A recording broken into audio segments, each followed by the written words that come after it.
Thank you, Chairman Miller and Ranking Member Michaud, for holding this important full Veterans Affairs Committee legislative hearing today. H.R. 806, the Veterans Healthcare Improvement Act, was the very first bill that I introduced as a new member of the 113th Congress.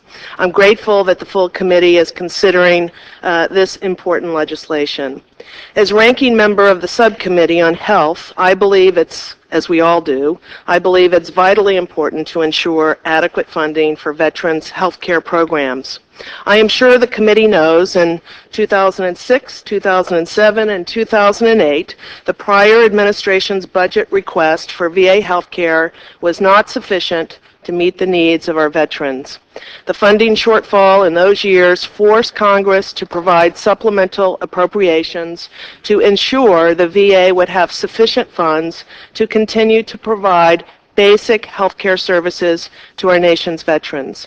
In 2009, Congress passed the Veterans Health Care Budget Reform and Transparency Act, which provided for advanced appropriations for Veteran Health Administration programs. It also ensured the accuracy of the administration's advanced budget requests. Congress also included a requirement for the GAO to review the accuracy of the administration's advanced budget projections. Pursuant to this law, the GAO issued reports reviewing the 2011 and 2012 advanced appropriations requests for veterans health care. It's my understanding that the 2013 report will soon be issued.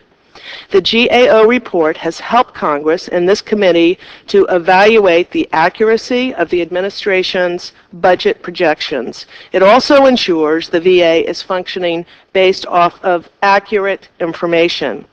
And most importantly, this GAO review has provided Congress with third-party neutral assurance that the VA would not run out of money for veterans health care.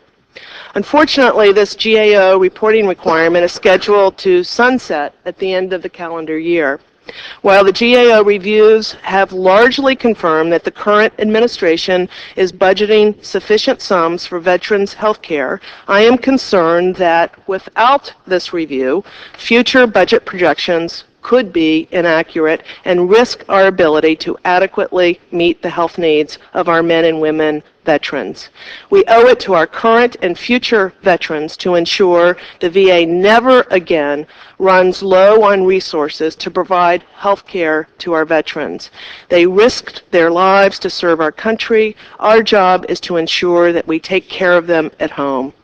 Allowing this GAO review to sunset puts veterans' health care in jeopardy. We cannot take that risk. With the drawdown of forces in Afghanistan, we will soon see a huge increase in the number of veterans accessing VA health care. Now is not the time to eliminate the GAO review.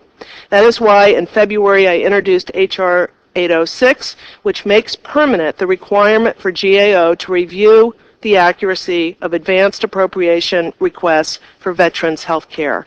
Passage of my bill will help Congress continue to evaluate the accuracy of the budgeting process and, most importantly, ensure our nation's veterans receive vital health care services. I am profoundly grateful for the service and sacrifices made by all of our nation's veterans and their families. As members of this committee, it is our duty to ensure veterans always receive the benefits they need in a timely and efficient manner. Again, I would like to thank the chair and the ranking member and the members of this committee for considering this important legislation. I'd also like to thank all of the veteran service organizations here today who fight every day on behalf of our nation's veterans.